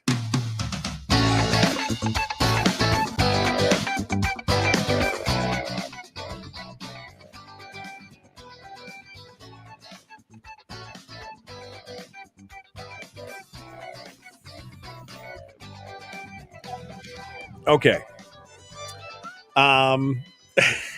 We're about to finish up today with Sarah Montalbano from the Alaska Policy Forum. It's been a fastest 2 hours in radio today. You cannot believe it. But we're going to get into a topic which is a pet peeve of mine. Now, immediately, everybody just grabbed their drawers and they were like, "Oh my God, he said pet," because he knows that I can go off on like a tangent when we get to pet peeves. But this is a pet peeve for me. This is an absolute pet peeve for me. We might talk about rail and rail belt and energy and stuff like that. But this could be a whole segment, I think, all by itself. Occupational licensing. And for those of you who don't know what that means that if you're a barber, you got to go beg the state's permission to cut people's hair. If you're a nail technician, you got to go. If you're there's a million different things that you can be occupationally licensed for. And the problem is that if you move here from another place and you've been cutting hair for 20 years, that doesn't matter. You got to come here and again beg the king's permission to do your livelihood. And it is so irritating. I think you should just come here, a practical course, a practical test. Can you do it? Okay, you're good to go. Actually, why? No, why? I take that back. It's none of their business. That's what I should say on that. Oh, it pisses me off so bad. Sarah, sorry about that. Occupational licensing, with my opinion, not Sarah's, not APF's. Okay. Occupational licensing is going to be on the docket and on the agenda for this year. Sarah, hit me with it. Yeah, I was looking through the bills and there's actually a lot of occupational licensing stuff. And there's a couple of prongs to that, but I will say I feel much the same way. Occupational licensing affects, anywhere from a fifth to a third of workers. There's all sorts of things that are licensed. There's hair braiding and, barbers and all sorts of things that don't really need it for the health and safety reasons. So, occupational licensing might make sense for some professions that really affect health and safety, but it doesn't for a vast number of professions. And so that's one problem, is the mobility issue. If you move here from another state, you're not able to just jump into work. You have to take a new test. Sometimes you have to repeat education requirements, who knows? But there's huge barriers to entry there. And that is my overall problem with it, is not the mobility issue, but the barriers to entry. We're stopping a lot of competent practitioners from being able to do this simply because they've not followed this traditional path that's being prescribed by some board of occupational licensing for some profession. So that's my general principle statement on that. Yeah, that's the thing. I didn't even talk about the actual, monetary aspect of it. You come from someplace else. Again, you've been doing it for whatever it is. Somebody just said fur tanners. I didn't realize that fur tanners had to have an occupational license. But, if you've been a barber for 20 years somewhere else or 10 years somewhere else and you come here, it's not just that you have to show competence. In some cases, you actually have to go in there and spend money to attend classes for something that you've been doing professionally for a decade, and the cost of time and material and everything. It's crazy. If I'm going to go get my hair cut, I'm going to go get my hair cut. If a guy doesn't do a good job, I'm going to go somewhere else. Do I need the government's stamp of approval on somebody to go or whatever? It makes no sense to me. Yeah, and what I really love, I found out about this study a little while ago, and it was conducted in the 80s, and I can try to find a link if it's of interest to your viewers, but a really, cornerstone study in occupational licensing looked at an area where electricians started needing to be licensed. And you think, well, that's a great idea. What they actually found is that the number of electrocutions increased in that area where the electricians had to be licensed. And the whole reason for that is because people who would have otherwise been able to afford an electrician's services started doing their own electrical work because they were priced out of the market. Right. And so that's really the Cadillac effect here. You can't have your Ford, your Fiat, your whatever. You need to have a Cadillac or you get nothing. And that's another issue I have with it too, is again, you're deciding that people aren't competent to figure out for themselves if they're doctor or, they're barber, any range of these professions, they can't figure out if they are competent or not. So I think there's a lot of other quality signals, and we can talk a little bit about what those end up looking like. But occupational licensing, I think, just doesn't cut the mustard for a lot of health and safety stuff and is largely unnecessary for a lot of occupations. Now, there is a proposal to sunset some of this stuff, a review board, right? That's one of the things that's coming up in this legislative session. Yeah. So this is one of the bills that was recently pre-filed, and it's a sunrise review board. And what that ends up looking like is, practitioners or legislators or, the governor can request this board to say, like, we'd like to look at changes to an occupational license. Either we want a new one, or we want to change scope of practice, or we want to eliminate a licensing board, a license. And, that board, this is really kind of the gold standard for this kind of, proposal. There's a lot of a range of things that can suffice. And what this board has to figure out is, okay, what is the least restrictive means of ensuring the public's health and safety for this profession? So they list a couple of options, things like strengthening fraud protections. If fraud is the main concern, you can strengthen those protections instead. Or you can have a voluntary certificate, either state or private issued, things like that, or strengthen your insurance and bonding requirements. So there's a wide range of options for people to choose that fall short of the full occupational license. That creates a really intense barrier to entry. Right. Now, we've mentioned barbers and hairdressers a lot because that's one of the most prevalent, but something like 20% of people in the state, employees in the state, are affected by occupation. This is not a small thing. This covers a lot of ground. Exactly. Yeah, it's not a niche issue. That 20% to a third, that's for kind of national estimates, but I would not be surprised if Alaska was right up there too. Occupational licensing really does affect a lot of people. And, I think a lot of people look at this and they say, well, I had to go through this licensing process. Why shouldn't, everyone else? But it's really not a good way of ensuring that, the public's health and safety is protected. And all it does is it constrains supply. So you think, gosh, my electrician is, licensed, and so that's going to be more expensive, and now I'm priced out of the market. Well, and again, I was just going to say, it ultimately has a price effect because if there's a limited number, or they have to go through, again, all these additional hoops to do it, they're going to raise their costs commensurately with that. As you were going back to that example of more people getting electrocuted because they couldn't afford electricians because the electricians had to go through all the licensing, all this regulatory capture that's going on. I mean, it's a huge deal. I mean, again, one of my pet peeves, but for a good reason, because this is one of the things that stifles entrepreneurship, in my opinion, in this country. Yeah, it's absolutely a restriction. And, it is difficult to decide that you're moving to a state and then say, but I'm not going to be able to work for 6 months until I've got this license figured out, or, all of these different things. And that's the other part, is the mobility issue. And what really is the gold standard there is universal recognition. Why don't we just treat it like a driver's license and say, okay, you're registered in Washington or Montana, you've got this license, and they've shown that you're competent to practice. We'll just recognize that. You just get your full automatic practice, and then you're able to move and start on day one. And I think that would go a long way towards mobility issues. No, I agree with that. Down to the last 2 minutes, final thoughts on, this could be a whole hour, I'll be honest with you. Let's final thoughts on occupational licensing here before I let you go.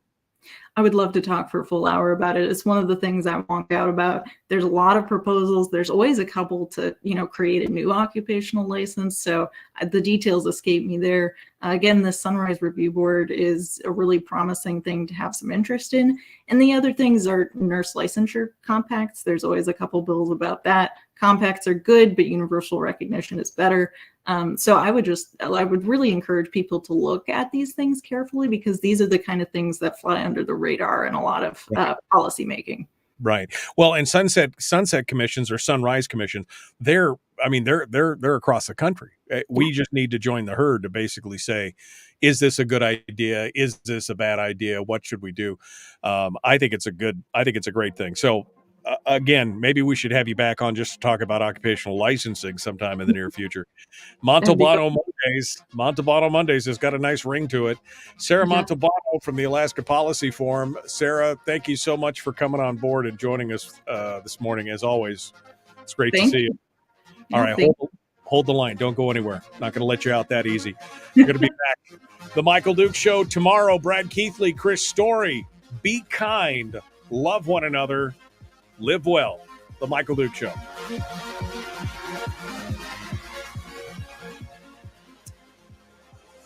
All right.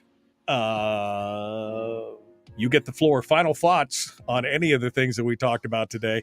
I get so mad about occupational licensing. I used to have to pay. This was a federal thing. I used to have to pay a yearly fee as a broadcaster. I used to have an operator's license and everything. That's changed since then, but it always irritated me that I had to pay somebody to do what I did to make my living. It just, it's always rubbed me the wrong way. And some of these things just get so ridiculous. It blows my mind. Anyway, you could talk about that or whatever you want. Final thoughts, Sarah Montalbano on the floor. It's all you there, sister. Go for it. Thank you. I'm loving that there's some interest in the comments for a full session on this. So we should do that sometime soon. The last thing I'll say is that we will be resuming our legislative updates. So if you haven't already, go to alaskapolicyforum.org, sign up for those. We will be sending out, some every, 2 weeks or so, a biweekly update with some of the stuff that's been going on in the legislature and some bills to kind of keep an eye on. So sign up for those. And it's really been a pleasure. Education is going to be such a huge one. And I see all of these issues coming together. You can't talk about increasing education funding without talking about the budget. This occupational licensing stuff is, always a little incognito, but it's very important and it affects a lot of people very personally. So it's not a sexy topic for a lot of people. And even some people, I see Gail here says, don't make it easy when there's volatile chemicals used in the beauty industry. I mean, come on.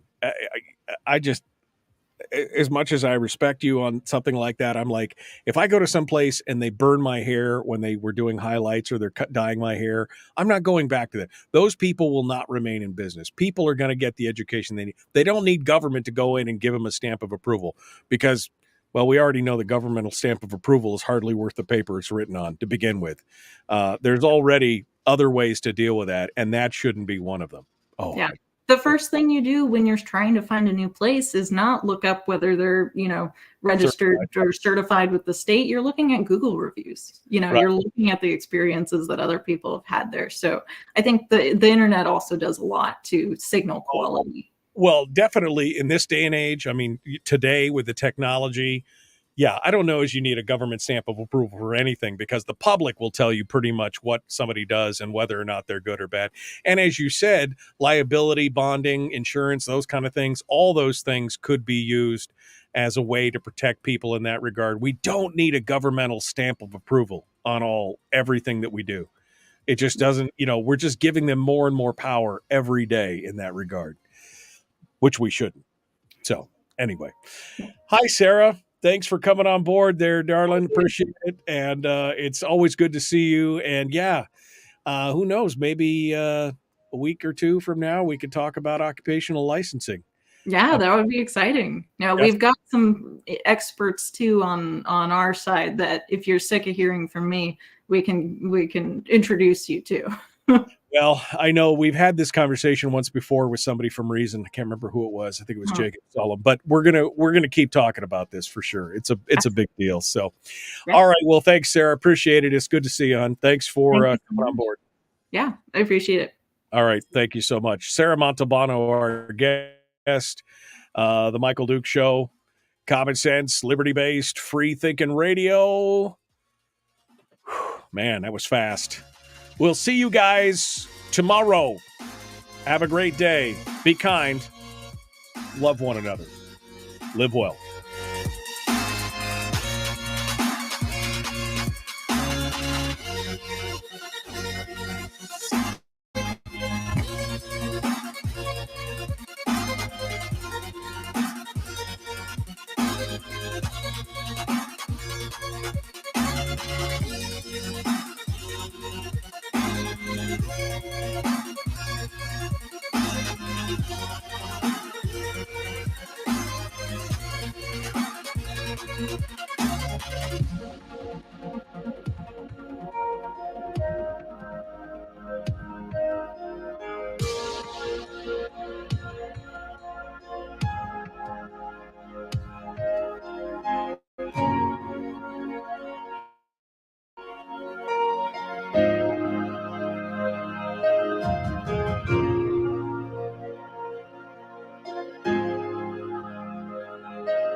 We've shed our terrestrial radio skin, and now we are slimy lizard internet people. It's the Michael Duke Show.